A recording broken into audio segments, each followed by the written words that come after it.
Hey, what's up guys? It's Tyler with Flying Development Studio, and you're watching another IFATC tutorial. This is part 1 of our approach control series, and I want to talk about 3 things: customizing your radar screen, understanding the data tag, and the drag and vector feature. So the first thing I'm going to look at is customizing your radar screen, and you can do that by selecting the settings icon shown there. We can take away things like fixes, nav aids, airways, uncontrolled airports, and even the terrain.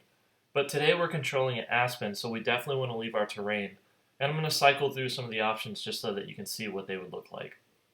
So here we've taken away the terrain. Not a good idea if you're in an area with lots of mountains and stuff like that. Alright, we can go ahead and start to add everything back now. I like to add everything except for the fixes and the airways whenever I'm working approach, just because it keeps everything a little less cluttered.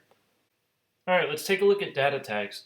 We see November 172 Hotel Victor Yankee at the top of your screen. His data tag is telling us that he's at 6,500 feet, heading 260 and 58 knots.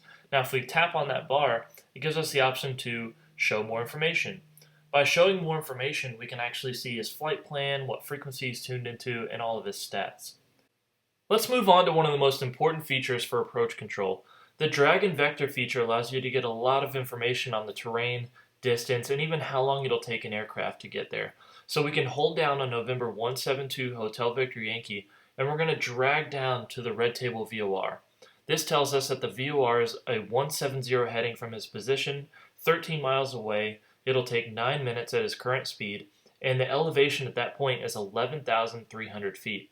So using this drag and vector feature, we can actually sweep an area of terrain and determine what the best altitude assignment would be for that aircraft. So you can see here I just saw 10,900 feet, 11,700 feet. So to effectively use this feature, I know that the highest elevation I've seen is 11,700, so 13,000 would be a great altitude assignment because it's at least 1,000 feet above the highest obstacle. So to conclude this session, I'm giving November 172 Hotel Victor Yankee an ILS approach to runway 15 at Aspen. Using my drag and vector feature, I can determine the lowest altitude and the safest route to get to Aspen. Here you can see I'm guiding him right through the valley. There's no issue.